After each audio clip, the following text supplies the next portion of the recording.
Welcome to this tutorial brought to you by River City Graphics. Today we are going to be continuing our series on different methods of selection in Photoshop by demonstrating the Quick Mask mode. So, to get started, we're going to open up Photoshop, and here you can see I have a nice image of a mountain range, and we're going to be selecting out the mountains and getting rid of the sky. So, to start with Quick Mask mode, you can come down here to the bottom of your toolbar, and this little rectangle with a circle in it at the very bottom is Quick Mask mode, and if you click that, it will turn on the mode, and you can see that you're in that mode by coming up here to your title bar. You can see it says Quick Mask right there. Now you can also toggle this mode by hitting Q. You can see that we're going in and out of the mode.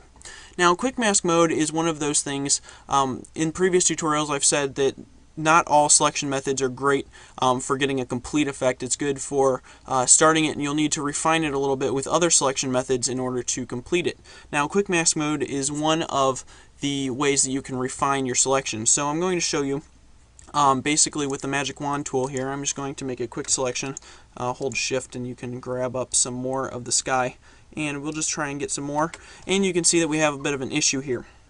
If we zoom in, you can see that we have some area that is grabbed onto the mountains. Now we might be able to fix that by adjusting the tolerance, but we're going to be using the Quick Mask tool to fix that today. So we're going to go into Quick Mask mode here. Right after, I'm going to quickly grab some of this other little stuff that the magic wand tool didn't get. Alright, so we're going to go into Quick Mask mode, and I'm just going to hit Q. And now you can see that it changes this area to red. So it changed the mountains to red.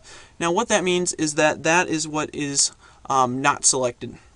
Now you can change what is selected and what's not selected by double clicking on the little Quick Mask icon down here, and you can see that you can change if it's the selected area or if it's the masked area, and you can change the color and opacity. So basically I'm just going to click OK and go back to Quick Mask mode. Now what's going to happen when you go into this mode is it's going to change your colors from their whatever you have them set to the default black and white. And now with the brush tool, what you can do is actually paint with the black in order to add what's in the mask. So I'm just going to take and zoom in, and you'll see what I'm talking about here. So I'm just going to get a smaller brush here, and I'm using the bracket keys to make that bigger and smaller. And you can actually just take and paint more red on there. So I'm actually painting black, but it's showing up as red because it's part of the mask. So depending on what you're trying to get, you can change your brush hardness or the brush style and such. But we'll just go along here, and you can see that we can touch this up very nicely. Now, what you can do with white is if you make a mistake, you can take and you can erase the red away, so thus making sure that that's not in the selection. So the selection would come down onto the red in that area. So what we're going to do is just keep painting right here, and you can see over here we have some mountains in the background. So what this allows you to do is get details that you wouldn't normally be able to get because you have the refinement of a brush. And if you're using a tablet, you can get even more precise, and you can take and make the brush a little bit smaller to get these little peaks of the mountains. So it's basically only up to how much time that you want to spend on how detailed your selection is going to be. So you can take, and it's also pretty fast even when you are just starting out. So you can take here and just keep going, and I'm not going to fix every little thing, but you can see that you can get pretty detailed, as detailed or as not detailed as you want. And when we zoom out, you can see that we have a pretty nice coverage over those mountains. So now what I can do is I can hit Q, and then it instantly makes a selection of the sky. So I can just take and with my marquee tool, right click, go to layer via cut, and I can turn off the sky, and you can see that we have just the mountains selected.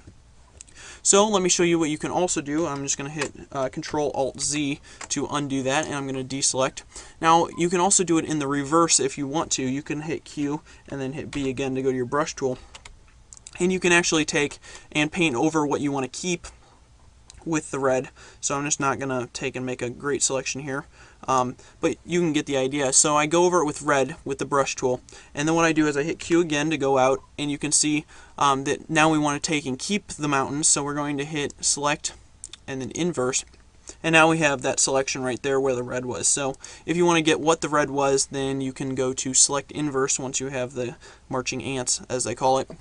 And if you don't, then you can just delete the other one. So you can see that I can cut that out as well. So, I hope you guys learned something in this tutorial. You can do a great deal of work with the quick mask, so I just wanted to let you guys know about that. So don't forget to subscribe, rate, and comment, and I'll see you in the next video.